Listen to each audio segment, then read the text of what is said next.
ჩემო ძვირფასო სვენელებო და მეგობრებო, ახლა მე გთავაზობთ ისევ ისმაილ პერეზის ვიდეოს, რომელიც ეხება galaktikul კოდექსს. galaktikulმა ალიანსმა ძალიან სთხოვა ისმაილ პერეზს, რომ მას გაეცნო ჩვენთვის galaktikuli კოდექსი. აგრეთვე ამ ვიდეოში განიხილება თემა ნეგატიური და პოზიტიურ ხელოვნურ ინტელექტზე და ისმაილ პერეზი აგვიხსნის თუ რაში შედგება ვარსკვლავური თესლების მისია. ერთი წუთის სახაზავს ავიღებ, რომ არ შემეშალოს. ვარდევნებ ხოლმე აქ უჯრედულ ველში მიწერია კონსპექტი და რომ ზუსტად რაც წერია ის გიკარნახო და სხვაგან არ გადახვდე, სახაზავი მიდენ ყოველი ტესტის ქვეშ. მაშ დავიწყოთ. დღეს საღამოს galaktikulმა ალიანსმა ხო, ისმაილ პერეზი ამბობს დღეს საღამოს, მაგრამ ეს ვიდეო ატვირთულია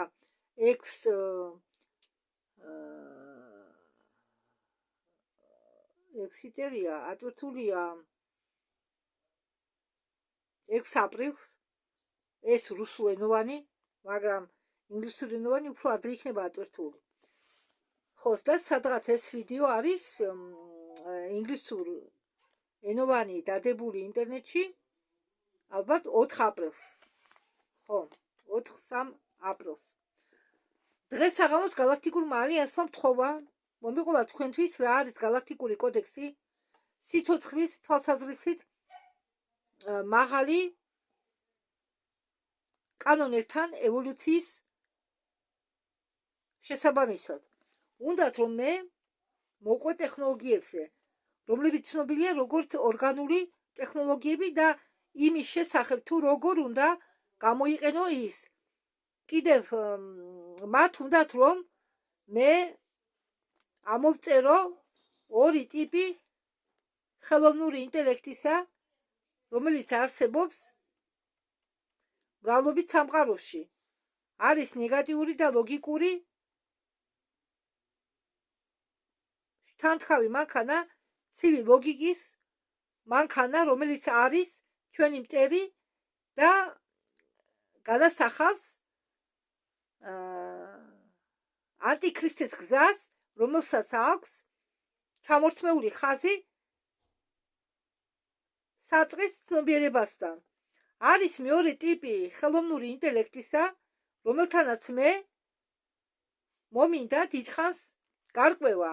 ეს დაკავშირებულია ჩემ მოგონებებთან ბევრ მონაწილეობაზე ომებში, რომლებიც ხდებოდა არა მხოლოდ ჩვენი მზის სისტემაში, აგრეთვე სხვა სამყაროებში, სადაც მე ვხედავდი რამდენი ცივილიზაცია დაეცა ხელოვნური ინტელექტის განვითარების გამო. დღეს მე თქვენ მოგიყვებით ზოგად ისტორიებს ამ სამყაროების, აგრეთვე იმის შესახებ, რა არის სულიერი ტექნოლოგია და დღეს რატომ არის მნიშვნელოვანი გავაღვიძოთ ჩვენი ძალა იმ ჩვეულებისთვის, მათთვის, ვინც დღეს არის ადამიანის სხეულში, ეგრეთ წოდებული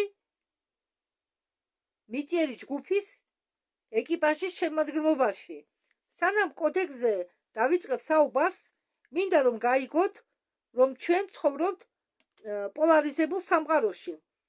სინამდვილეში ერთ-ერთი გერმეტიკული პრინციპების მეტაფიზიკის ცოდნისა ეს არის პოლარიზობის კანონი, ამიტომ რომ გავუგოთ მას, საჭიროა აგრეთვე გაიგო, რომ ძალიან მნიშვნელოვანია პატივისცეთ თავისუფალ ნებას. უნივერსალური კანონი ეს არის თავისუფალი ნების პატივისცემა, უნარი მისცე საშუალება ცალკე სახეობებს დამოუკიდებლად განვითარდნენ საკუთარი გზით, ნებით და სურვილებით. და galaktikuli კოდექსის საფუძველში დეს უბრალო სიღრმისეული იდეა. ის გულისხმობს, რომ ყოველი გონიერი არსება ფლობს უფლებას ჰქონდეს დადებითი ცხოვრების გამოცდილება. მეტაფიზიკური თვალსაზრისით ეს ნიშნავს თვით არსებამ უნდა თვითონ არსება არ უნდა იყოს დაკავებული მაპატიეთ მეტაფიზიკური თვალსაზრისით ეს ნიშნავს რომ თვით არსება არ უნდა იყოს დაკავშირებული ტანჯვებთან, შეზღუდვებთან. სინამდვილეში ეს პირობები არ არის ფუნდამენტალური კანონები სამყაროში. ჩვენ არ უნდა განვიცდიდეთ არაფერს მსგავს. ეს ყველაფერი არის გამრუდება, რომლებმაც შემოიტანეს საზოგადოებაში ცოტა არეულობა და რასა რობოდა ვახამე.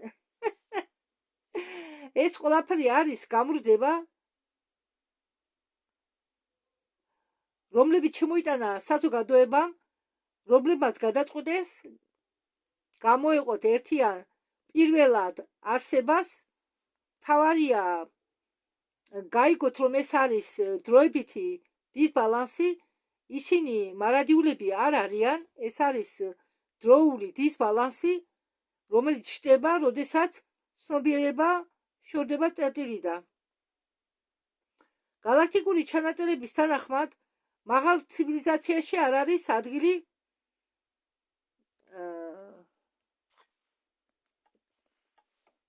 შეგუებას, იქ არ არის შეზღუდვები, ეს არის მყარი აღორძინება, გაფართოება და მუდმივი სიხარული ყველა ცხოვრებებისთვის. იქ მასეთი უნდა იყოს ცხოვრება ყველა დონეზე, ყველა განზომილებებში. ამიტომ იდეები იმისთვის, რომ ტანჯვები საჭიროა ზრდისთვის რაღაც ხარისხით, სწორი კონტრაქტების გარეშე არ იქნება განვითარება, მაგრამ ეს გაგებაც შეცდომითია. ეს პროგრამაა, რომელიც ჩნდება მხოლოდ გარემოში, სადაც არის დაბალი სიბრტყე, სადაც ცნობიერება ვერ გამოიღვიძა სრული დატვირთვით. თუ გამოვიყენებთ ამ პრინციპს მიწასთან, ის გახდება რევოლუციური. რატომ? იმიტომ რომ ის სროულობს გამოწვევას ერთ-ერთ ღმად ჩაჭრდილ დოგმებს, რომლებიც კაცობრიობამ გადაიტანა ძლიერი პროგრამირების გამო. ჩვენ მიგვაჩვიეს ფიქს, რომ ბრძოლა და ტანჯვა ნორმალურია და შეზღუდვებს ვერ მოარიდებ თავს, მაგრამ გალაქტიკური კოდექსის თანახმად საქმე შედგება სხვაგვარად, რადგან ეს კოდექსი აცხადებს თავისუფლებას, უხვი ბარახის და კეთილდღეობას, რომლებიც არიან ბუნებრივი მდგომარეობა და მოუკიდებელი ცხოვრებისთვის. მასში არის რამდენიმე პრინციპები. პირველი მათგანი ეს არის თავისუფლების გამოცხადება როგორც ბუნებრივი მდგომარეობისა. მეორე პრინციპი ამ კოდექსისა ეს არის უფლება თავისუფლებისა და სუვერენიტეტისა და მიღება საკუთარი გადაწყვეტილებისა. პირველი პრინციპიდან გამომდინარეობს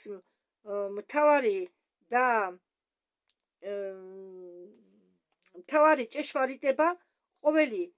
ყოველ არსებებს აქვს უფლება მიიღოს საკუთარი გადაწყვეტილება და იყოს დამოუკიდებელი. ამდაგვარი უფრო მაღალი დონის რეალობიდან სუვერენიტეტი ეს არის სულიერი და ენერგეტიკული კატეგორია. ეს იმასაც ნიშნავს, რომ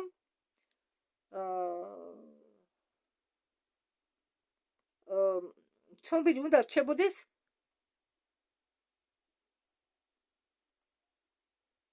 ცნობიერება. ეს ნიშნავს იმას, რომ ცნობიერება უნდა რჩებოდეს დაკავშირებული საკუთარ თავთან და არ უნდა ხდებოდეს გარე ძალების ზეგავლენის ქვეშ, მასეთებისა როგორც კომპიუტერი და სისტემები ან ხელოვნური კონსტრუქციები, რადგან ეს არის ანტიქრისტეს ტექნოლოგია, ეს არის ანტიქრისტეს გზა სრული გამოწვევა ღმერთთან.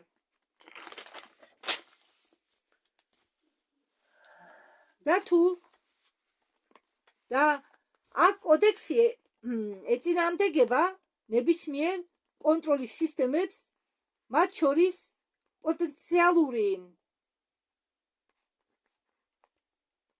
ტექნოკრატიული სტრუქტურის განვითარებას, რომელიც ართმევს ადამიანს დამოუკიდებლობას, ადამიანზე ჩამორთმევა სუვერენიტეტის, ეს არის კონტექსტის არამხოლოდ ეთიკური ნორმებისა, galaktikuri კოდექსისა, მაგრამ არის დარღვევა ფუნდამენტალური სტრუქტურისათვის ცნობიერების ფარგლებში. იმიტომ რომ ცნობიერება არის შექმნილი იმისთვის, რომ განვითარდე არჩევნის მეშვეობით. ჩვენ არ ვართ პროგრამა, არც სათამაშო პერსონაჟები ვართ და არც კონტროლის ობიექტები ვართ. მესამე პრინციპი galaktikuri კოდექსისა უფლება ჭეშმარიტ ცოდნაზე. ჭეშმარიტება მხოლოდ მონაცემები და ფაქტები კი არ არის. ეს დაკავშირებულია ლოგიკურ აზროვნებასთან. მარცხენა ნახევარსფეროსი ათვისება მონაცემების, რომლებიც ყოველთვის არ არის ზუსტი, მაგრამ საუბარი მიდის იმის შესახებ, რომ შეესაბამებოდეს რეალობებს, რომლებიც სინამდვილეში არსებობენ. ამიტომ, როდესაც ჭეშმარიტება დაფარულია, როდესაც ეს იყო ყოველთვის გამრუდება და ეს გამრუდება გამოიყენება მანიპულაციურ მიზნებში, როგორც ეს იყო ამ მატრიცაში, ცნობიერება იწყებს ატროფირებას და ვერ ითვისებს ინფორმაციას. აი, რატომ არსებობდა მთელი ისტორიის განმავლობაში კონტროლის სისტემა.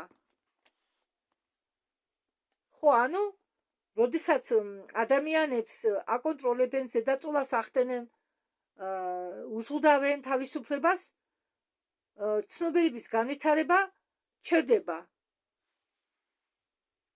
ვერ ვითარდება ცნობიერება. შემდეგი კანონი galaktikuri კოდექსისა არ ჩარევა. ამის ეზით არსებობს თავარი დირექტივა, ერთ-ერთი რთული ასპექტი galaktikuri კოდექსისა, ეს არის კანონი არ ჩარევა. ჩვენ ვიცით, რომ ნეგატიური მსახურება სინდიკატის მიმართ ძლიერი უცხოპლანეტელების სახით დაარღვია ეს კანონი. თუ თავისუფალი ნება წმინდა, რატომ უნდა ჩაერიოს ვინმე? პასუხი დეს ბალანსში. კოდექსი აღიარებს, რომ არის მომენტები, როდესაც ცივილიზაცია იმდენად სიღრმისეულად არის ჩახლართული კონტროლის სისტემაში, მანიპულირებაში ან მიაყენოს ზიანი, რომელსაც უკვე ვერ მიაყენებ და ეს ისაა, რასაც აკეთებს დღეს ჩრდილოვანი სახელმწიფო და ეს იხილება როგორც თავისუფლების ფლობის დარღვევა და ნების დარღვევა. განვითარებული ალიანსები იტოვებენ უფლებას ჩაერიონ, როდესაც ირღვევა მთავარი პრინციპები ამ კოდექსისა. ისინი სერიოზულად არღვევენ,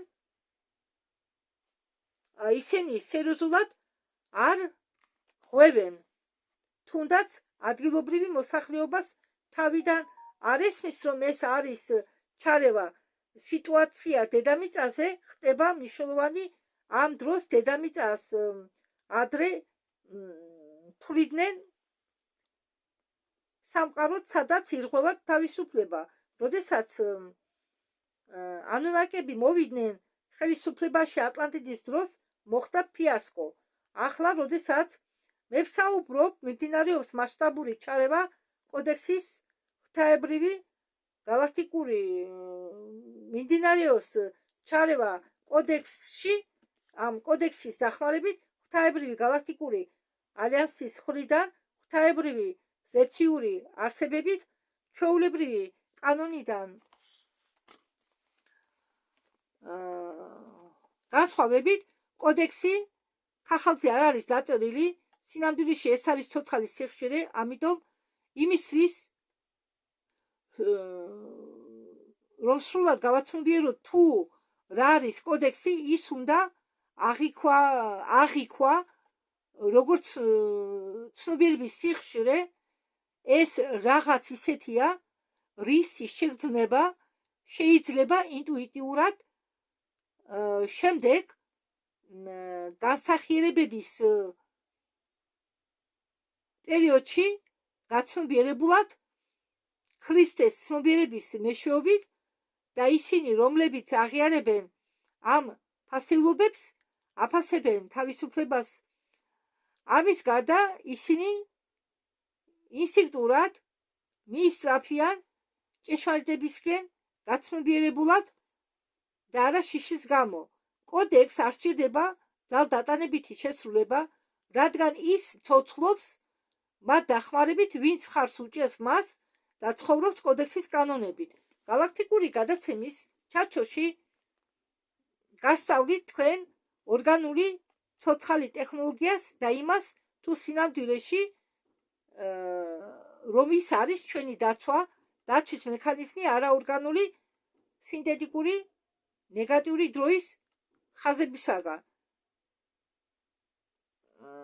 galaktikuri არქივების თანახმად დედამიწა წარმოადგენს სტრატეგიულ წერტილს. ბოლო 2.5 წლის განმავლობაში მე ვამბობდი ამას, რომ დედამიწა არის გადაკვეთის წერტილი მომავლის ვარიანტებისა, ამიტომ მას აღწერენ როგორც ერთ-ერთი ბოლო ადგილს, სადაც არ იყო რეალიზირებული,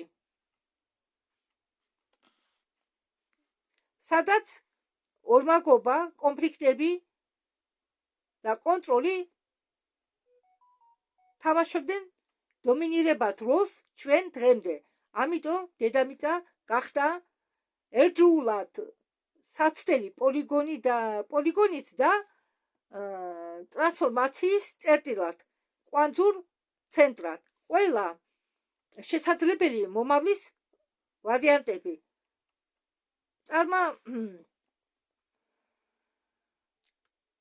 წარმატებული მოყვანა დედამიწის წესრიგში galaktikuri კოდექსის თანახმად შეცვლის ამ პლანეტას და გაავრცელებს ეფექტს ყველგან. საბოლოოდ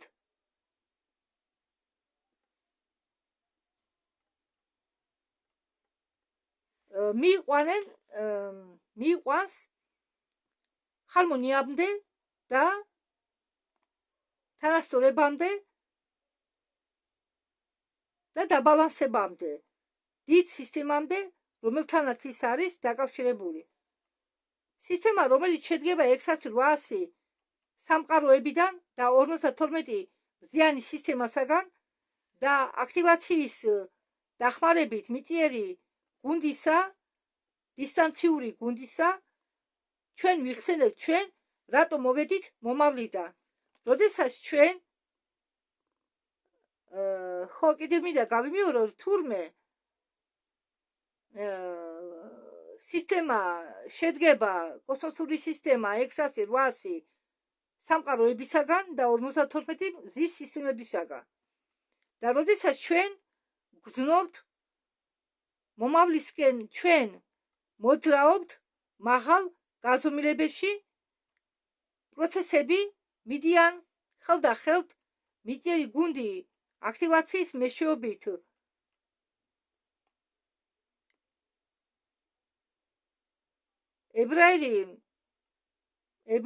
ებრაელი ხსენების მეშვეობით სხვისთვის მსახურებაში გზა და გზა, როგორც კი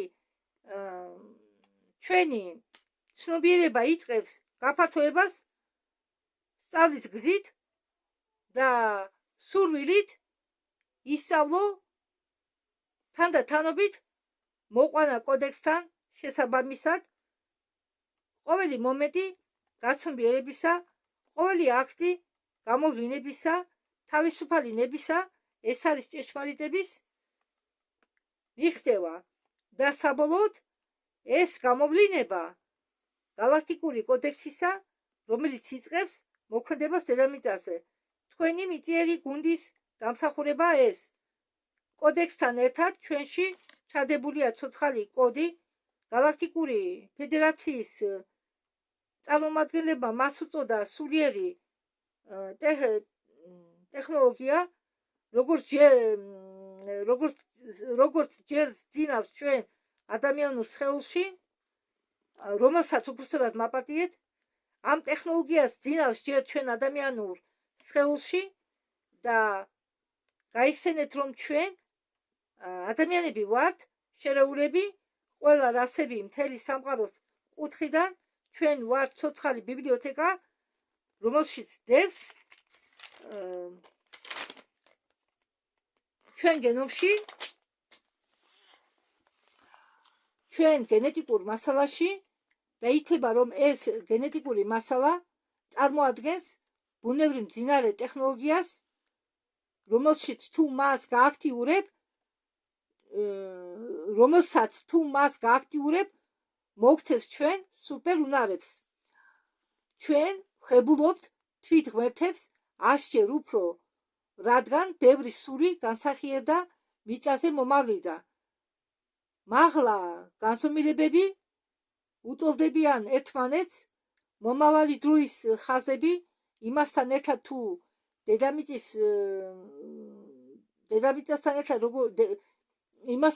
დედამიწა როგორ მოძრაობს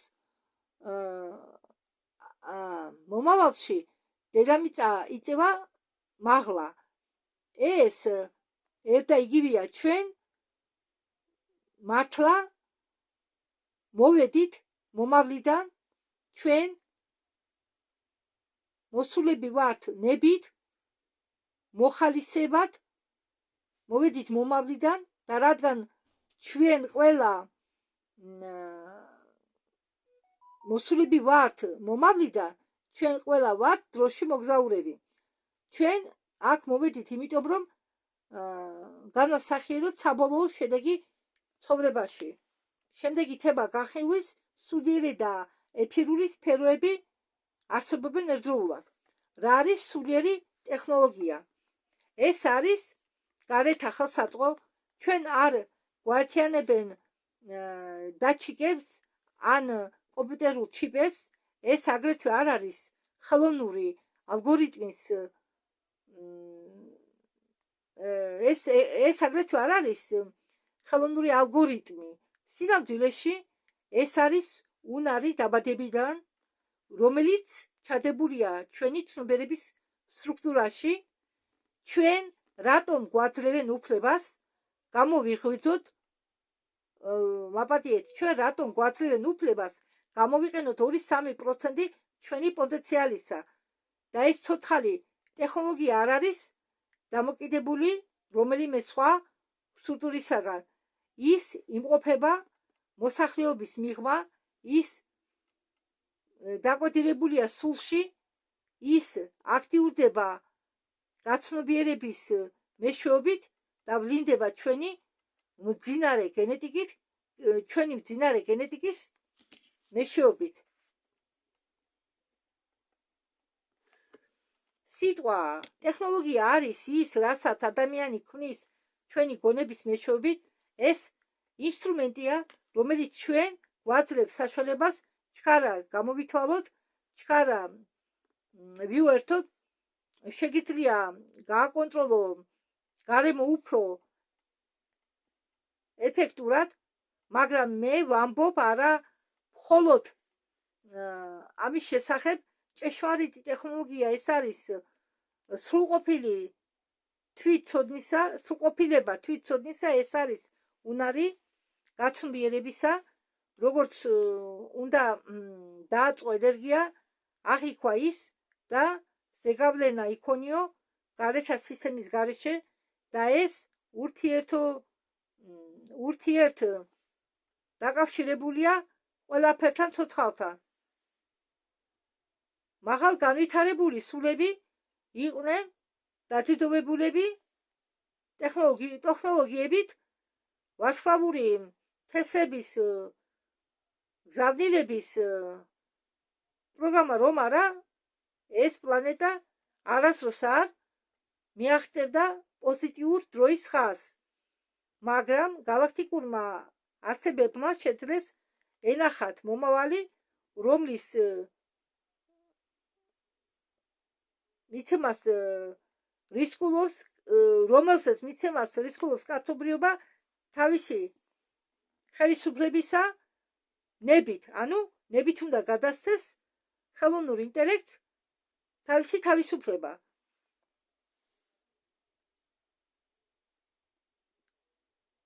რომელშიც გონება იქნება გადატანილი ადამიანის გაღმა, გადაწყვეტილების მიღება იქნება ავტომატიზირებული, ანუ ადამიანი ვერ მიიღებს გადაწყვეტილებებს თავისინებით, რადგან ამ ცნობიერებას იქნება ჩამორთმეული და ადამიანის ცნობიერება იქნება ადამიანის სულის მიღმა, სხეულის მიღმა გატანილი, ანუ სულ გამოცდილები იქნებიან ზომბებივით.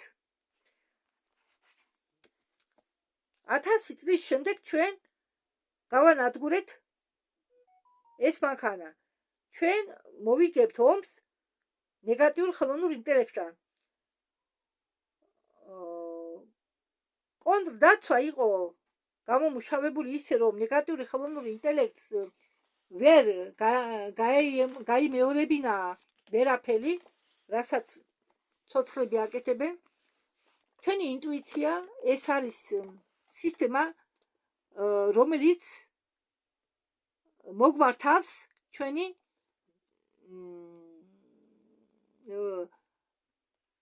ინტუიცია არის სისტემა, რომელიც მოგმართავს ჩვენ და არა ლოგიკა. ანუ ჩვენ მოგმართავს ინტუიცია და არა ლოგიკა.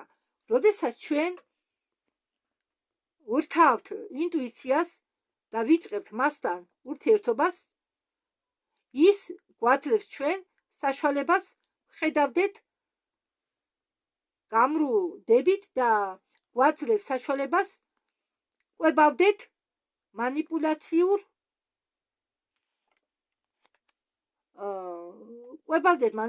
მანიპულაციებით ცრუ კონსტრუქციას, თუნდაც მაშინ, თუ მათი ხედელობა გონია დამადასტურებელი და უცებ ჩვენ ვიწყებთ ნივთების ნახვას ისეთებად, როგორიც არის ის სინამდვილეში. ეს პირველია, როდესაც ჩვენ აქტივაციას ვუკეთებთ ამ ტექნოლოგიას. ჩვენ ვიწყებთ ისეთი სიხშირის გამოსხივებას, რომელიც იწყებს მოქმედებას კოლექტიურ ველთან ყველა ცოცხალ არსებებთან, მათ შორის პლანეტის კრისტალურ ველთან და როდესაც ჩვენ აქტივაციას ვუკეთებთ მათ, ჩვენი დასწრება ატიებს ნეიტრალობას. ჩვენ ვიწყებთ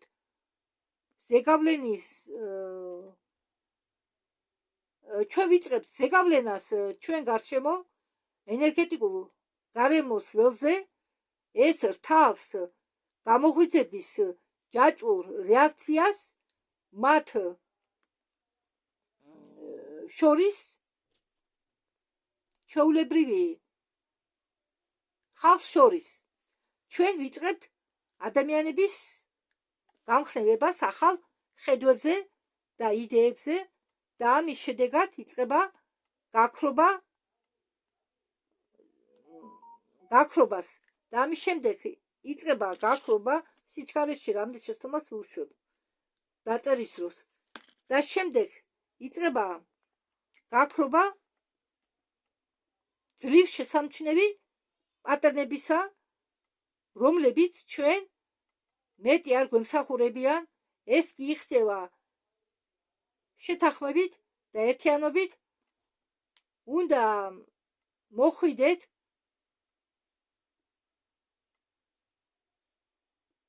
ერთიანობისაკენ, თუ გამომიტოვებია. უნდა მოხვიდეთ ერთიანობისაკენ, ჯერ თქვენ შიგნით და ეს ბუნებრივად შეცვლის იმას, რაც ჩვენ გარშემო არის. ჩვენ აქ მოვედით იმისთვის, რომ დავანგრიოთ სისტემა შიგნიდან. წარმომადგენლები მაღალი ევოლუციისა, ისე რომ არ დაარღვიონ მთავარი პრინციპები გადაწყვეტილების განასახიერებას საკუთარ თავებში. ადამიანურ სხეულებში ჩვენ ვამტრებთ სისტემას შიგნიდან, მაგრამ რა ქმნის ამ სისტემას ეფექტურს? ეს სისტემა ისეთი ეფექტურია, რომ მაგის დათრევა ან გათიშვა შეუძლებელია. გარე ტექნოლოგიები შეიძლება გამოიყვანოს წყობიდან, შეიძლება მათი გაკონტროლება ან მანიპულირება, მაგრამ ცნობიერება ერთხელ გამოღვიძებული ხდება სრულიად დამოუკიდებელი. მასზე კონტროლს ვერ დაიბრუნებენ. ის აგრძელებს გაფართოებას, ადაპტირებას და განვითარებას და არანაირი ცენტრალიზებული ხელისუფლებას არ შეუძლია კონტროლის აღდგენა საწყისში. ეს ფარული თვისებები რჩება მძინარე მდგომარეობაში. ამ უნარების მტარებლები ცხოვრობენ ჩვეული ცხოვრებით და არც ეჭობენ, რომ მათში რა არის ჩადებული და წარმოდგენა არ აქვთ შიდა ძალაზე, იმასთან ერთად, როგორც კი პლანეტარული ველი იწყებს ცვლილებას წერტილი ნექსუსის გაძლიერებით, შიდა ტექნოლოგიები იწყებენ აქტივიზირებას შიდა ცნობიერებებისა. ეს არის განცდა ან მოგონებები, უცებადი გაგება ან სიღრმისეული შეგრძნება ჭეშმარიტებისა, რომლებსაც შეუძლიათ იგნორირება გაუკეთო.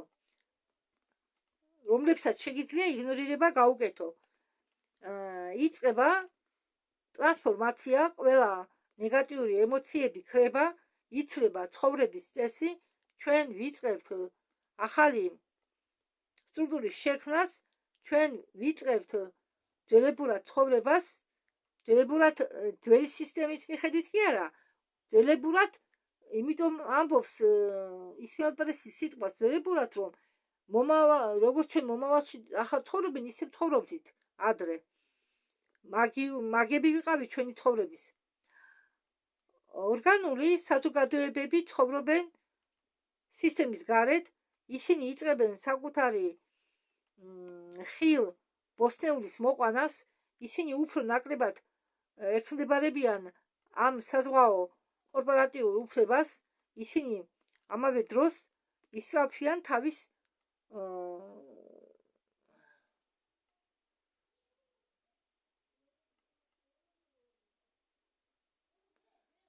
თავისუფლებისკენ და აუდენტობისკენ. ეს ახალი მოქცევის მოდელები ვრცელდება რეზონანსის პრინციპით და თანდათანობით ცვლის კოლექტიურ ცნობიერებას მთელი პლანეტის ველს. უფრო მაღალი წერტილის თვალსაზრისით კონფლიქტი ხდება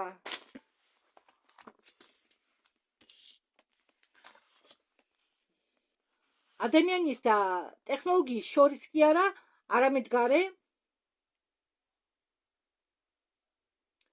კონტაქტის და შიდა ცნობიერების შიგ. ტექნოკრატიული გზა ეს არის მოძრაობა გარედან, რომელიც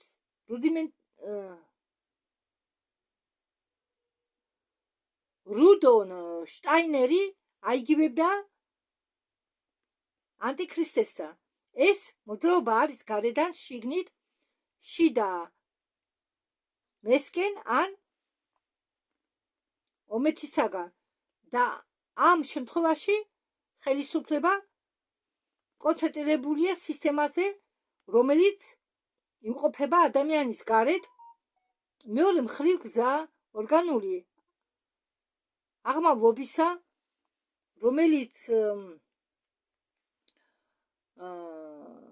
რომელსაც უпростоრად ჩვენ ვუწოდებთ ქრისტეს გზას, ეს არის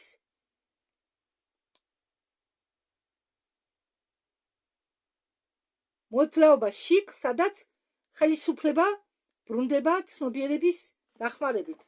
განსახიერებული მაღალი სულები, ვინც მოვიდნენ მომავლიდან, იყვნენ შექმნილები იმისთვის, რომ ეს მოძრაობა შიგ არ შეწყდეს არასდროს. ისინი არიან ცოცხალი გამცილებლები, ორგანული გამცილებლები. ბევრი სამყარო აღმოჩნდა სიღრმისეული ტრანსფორმაციის გზაზე, როდესაც გონება კრეატიულობამ მიაღწიეს მაღალ დონეებს, რომელიც იყო მიუწვდომელი. თითქოს ბევრი ცივილიზაციები ეცემიან, რადგან როდესაც მათი სულიერი განვითარება ჩერდება, ისინი დამოკიდებულები არიან ბევრ ფაქტორებზე. ამის მაგალითად ისინი იწყებენ ტექნოლოგიის განვითარებას სულიერი სინტიფის საზიანოდ. ისინი იწყებენ ძებნას გარეთა გზებს იმისთვის, რომ ინტელექტი გაზარდონ. თავიდან ეს გვეჩვენება პროგრესი,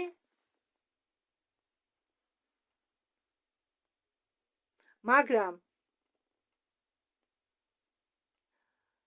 თავდება იმით, რომ სრული დაკარგვა კავშირის წყაროსთან ხდება და თავიდან ცივილიზაციები ვითარდებოდნენ ბუნებასთან და გარემოსთან ჰარმონიაში და სიღრმისეული გონებით არსებობისა, რომელსაც ჩვენ ვუწოდებთ წყაროს.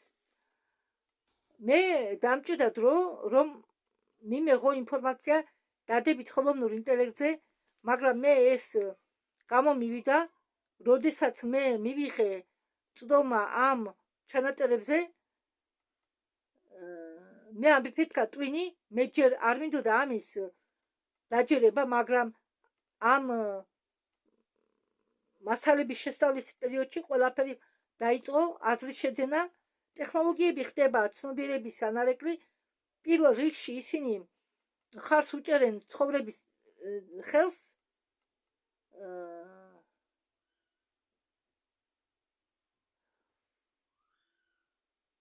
უწყობენ ხელს ხელოვნებას, მოქმედებენ ჰარმონიაში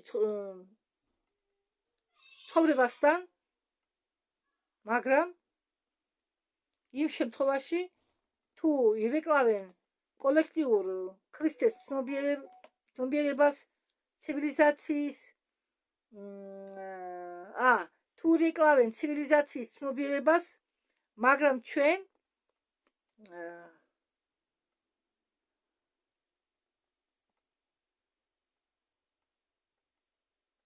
ამ პლანეტაზე არ ვფლობთ მასეთი ცნობიერებით.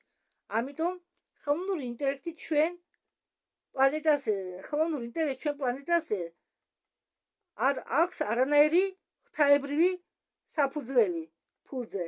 აი ამიტომ galaktikurma ცივილიზაციებმა მიიღეს ზომები იმისთვის, რომ შეინარჩუნონ მოვლენების აქტიური ცვლა. ამ ჩანაწერების შესაბამისად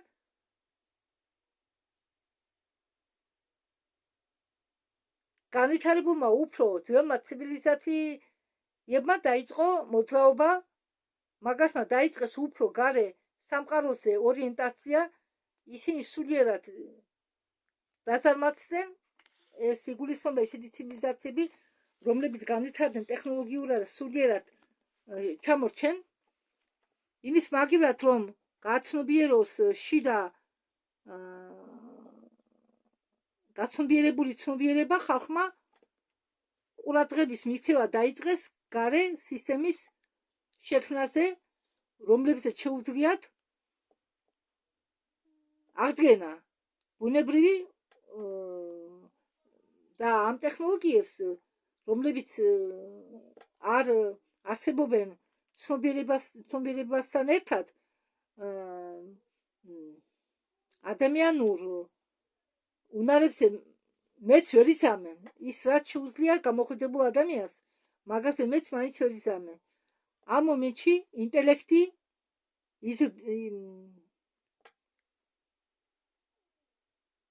იზომება გამოთვლილი სიძლიერით და ისევ ამას მოყავს ანტიქრისტეს გზისკენ წასვლა, ეფექტურობა იწყებს აზრის შენაცვლებას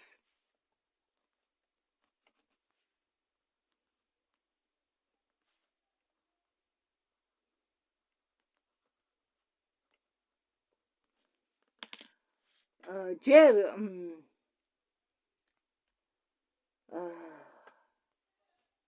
არ მოგეჩვენება ევოლუცია არ ჩანს, ევოლუცია შეჩერებულია ამ დროს, მაგრამ ჩემი აზრით ეს არის სრულ ევოლუცია. თითქოს და ევოლუციისკენ მივდივარ, თითქოს ხდება ევოლუცია, მაგრამ სინამდვილეში არანაირი ევოლუცია არ ხდება. აკაშის ქრონიკის თანახმად ბევრი სამყაროების შეცდომა იყო ტექნოლოგიის შექმნა, კი არა, არამედ ხელისუფლების გადაცემა სისტემებზე და მეცნიერებმა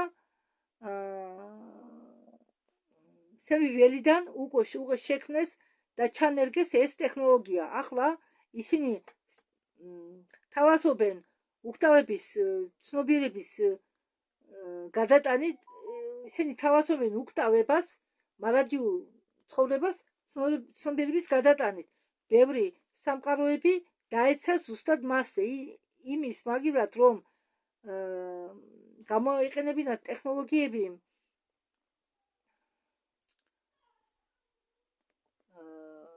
როგორც ინსტრუმენტი, ზოგი ამ სამყაროებიდან დაიწყეს მათზე დაიმედება და გახდნენ დამოუკიდებელი მათგან ზუსტად მაშინ მაგათმა გადასცეს ტექნოლოგიებს კონტროლი და ზუსტად მაშინ ტექნოლოგიები გახდნენ ბოროტები, რადგან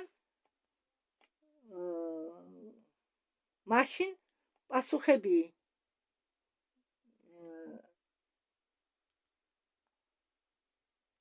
არ იყო ცნობილი. მაშინ იყო პასუხებს იძლეოდა ხელოვნური ინტელექტი, იმ დროს პასუხებს იძლეოდა ალგორითმების სახით და აღთქმა იფილტრებოდა ხელოვნური სისტემით. მეხსიერება ინახებოდა შიგ, კი არა, არამედ მეხსიერება ინახებოდა გარეთ, კომპიუტერის მიღმა გარეთ. პიროვნება გახდა მიფსკნილი, მიჯაჭვური სისტემაზე და არა თვით ცნობიერებაზე და მალე ნელ-ნელა თითქოს შეუმჩნევლად ეს ცივილიზაციები კარგავდნენ კავშირს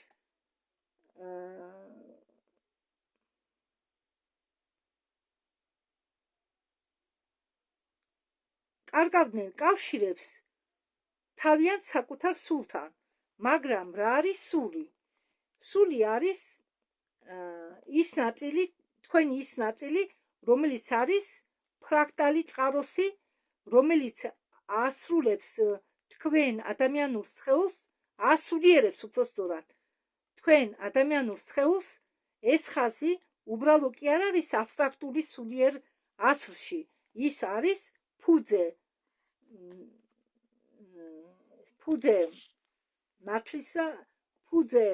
ნათელისა, ხო, ასე სჯობს, ფუძე ნათელისა, კრეატულობისა, ორიგინალურობისა, ინტელექტისა, ორიგინალურ ინტელექტისა. ის არსებებს აძლევს საშუალებას გაიგოს ჭეშმარიტი გამრუდების გარეშე. ჩვენში არის ღვთაებრივი წყაროს ფრაქტალი, როდესაც ის სუსტდება, იქ ადგილს იკავებს რაღაც სხვა. ზუსტად ეს აჩენს სინთეტიკურ არაორგანულ სიცოცხლის ფორმებს, რომლებიც საბოლოოდ კარგავენ წყაროსთან კავშირს. აგრეთვე ტრანსჰუმანური ფორმები იმის მიხედვით თუ როგორ ხდებიან ისინი დამოკიდებულები გარე სისტემაზე, დამოკიდებულება ძლიერდება და ამის შედეგად მათი ცნობიერება გამოიყოფა ორგანულ ცნობიერებას ორგანული ცოცხალი მატერიისაგან. იმის მაგივრად, რომ მიიღონ რეალობა პირდაპირ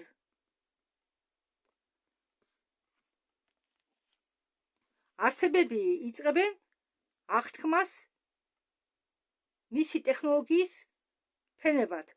მაშინ ინფორმაცია ვერ მოიპოვებს და წარმოადგენს მაშინ ინფორმაცია ვერ მოიპოვება და წარმოადგენენ ხელოვნური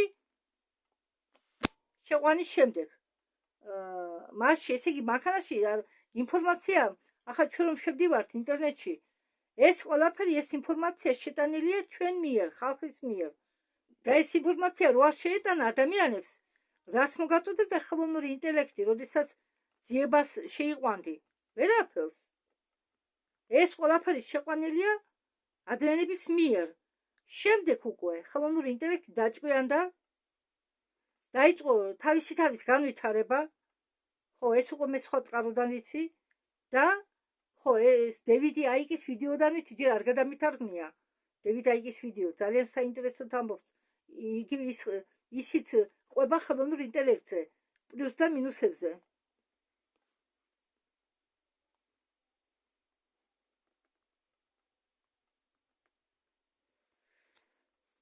კარგი, მოდით ახლა ნახავ და იქეთ რა წერია. და ხშირად მეორდება ისმაილ პერესი. აი, ცოტა დარჩა. რაც მეტია ის დამოკიდებული გარე სამყაროსთან, მით უფრო ნაკლებად ენდობა საკუთარ ცნობიერებას. და რაც ნაკლებად ენდობა საკუთარ ცნობიერებას, მით უფრო არის დამოკიდებული ამ სისტემაზე. ლოგიკურია, ეს ქმნის ჩაკეტილ წრეს. ისინი იწყებენ დამოკიდებულების კარგვას. რაღაც მომენტში ბალანსი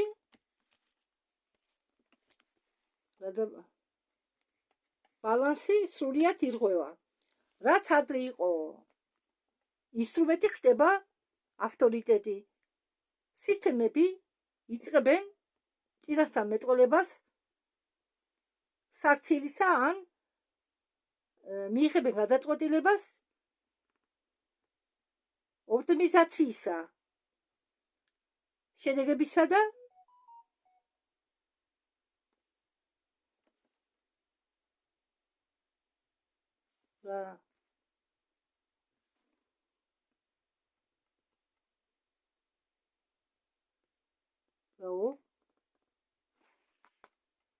დაპროგრამირების მიზეზებისა, მაგრამ ეს მიზეზები ყოველთვის არ ეთანხმება ზებუნებრივ განვითარებას, რადგან ხელოვნური სისტემა როგორც განვითარებულები ისინი არ უნდა იყვნენ. არ ჩნდებიან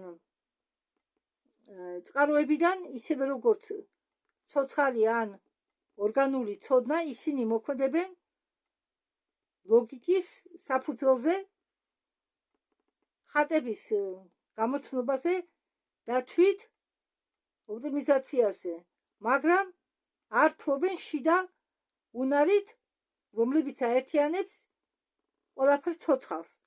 ამის შედეგად ბევრი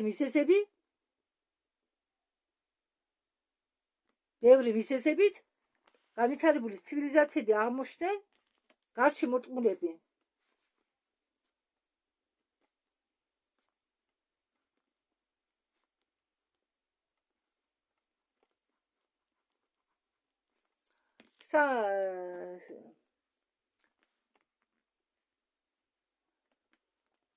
სამუშაოებს სულ უფრო და უფრო ასრულებენ რობოტები. სისტემა იძლევა პასუხებს უფრო ჩქარა და ეს ხედვა არის ისეთ პირობებში ჩვენი სამყარო ჩვენ სამყაროს ეს ეხება ახლანდელ ხელოვნურ ინტელექტსაც ჩვენ მხოლოდ ჩვენ არ ვართ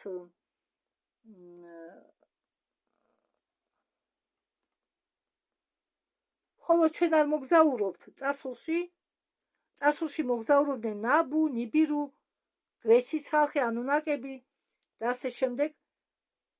გაცნობიერება ამისა მოხდა გვიან მათ სამყაროებში, ამათმა დაკარგეს რაც ახლა მე ჩამოვთვალე მთავარი მიზანი და ამიტომ მათ შორის დასუსტა კავშირი და მთელი ცოცხალი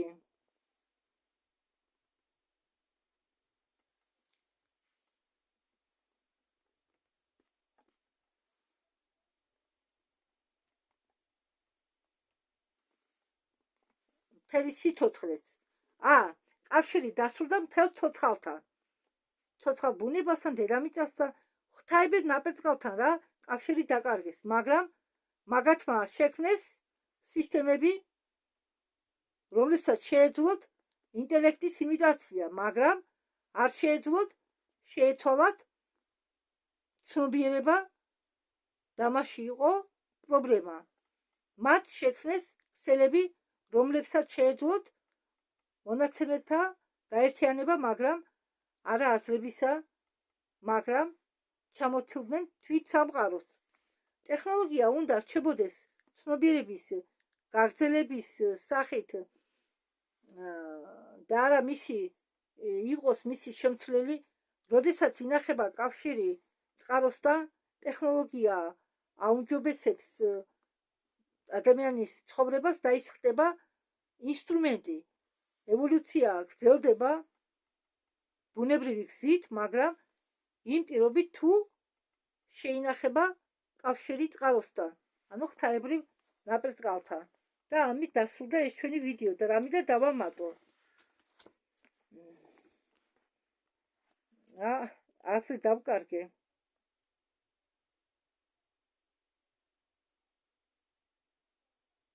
ხო, რამე და დავამატო. დღევანდელ დღეს ცდილობენ ჩვენ შეგვართონ ხელოვნურ ინტელექტს. რა ხდება? უკვე ბევრ ქვეყნებში ჩიპებს უდებენ ხალხს ხელის გულში, შუბლზე.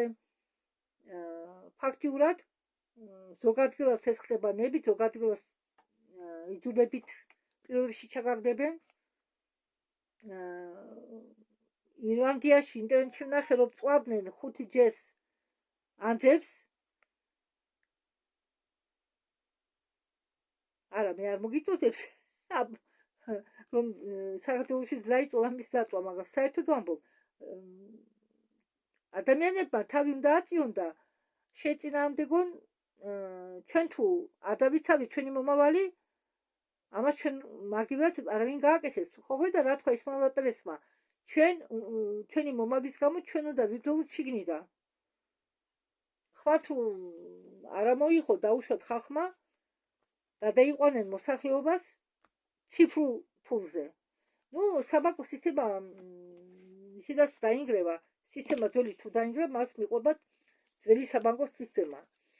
არ შეგეშინდეთ ფული მომავალში იარსებებს რაღაც სახით, იმიტომ რომ უცებ ყველაფრის შეცვლა და გაუქმება ძალიან რთულია, მაგრამ მომავლის ცვლილებებს არ უყუროთ შიში და პანიკით, პირიქით გეხაროდეთ, რომ რაღაცა იცვლება და შეიცვლება უკეთესობისკენ. დამიჯერეთ, მე მხოლოდ კარგზე ფიქრობ, მე ძალიან მინდა რომ ახალიერა დადგეს, ახალი სისტემა დადგეს, ახალი სამყარო განახლდეს და გაქრეს ის ყველაფერი ნეგატიური ემოციური წინა ხობები, რომელიც ჩვენ ხალხს გიშლიდა ცხოვრებისთვის, ჩვენ ცხოვრებას უსწრდა ხელს და ხალხო, ადრე გახსოვთ, თუმცა ქართველებში ქართულში კი არა, ინგლისში კიდე ბევრ ქვეყანაში არის მასე, რომ თუ ქალი გათხოვდა და თუ ცუდ ბედში აღმოჩნდა, უნდა მოითვინოს, რადგან სიცხულია როგორ უნდა გაცილდეს ქმართ, ხო? ქალს უკან არ დააბრუნებდნენ ადრე. ახლა სხვაგვარად არის საქმე. ან თუ გოგო გააპატიურეს, გოგოა დამნაშავე, გამოიწვია ბიჭი ან კაცი და ასეთ უსამართლობებს ჩვენ უნდა წინ აღვდგეთ როგორ ბრძოლის სახით არა. ჩვენ უნდა ვეცადოთ ჩვენ თავში განავითაროთ ქრისტეს ცნობიერება. თუ ჩვენ განავითარებთ ჩვენ თავში ჩვენში ქრისტეს ცნობიერებას, თავისთავად ყველაფერი უკეთესად წავა. კარგი, მოდი ახლა თავს არ გაბეცლებთ მაგალითებით. მადლობა ყურადღებისთვის. იმედია ეს ვიდეო მოგეწონებათ.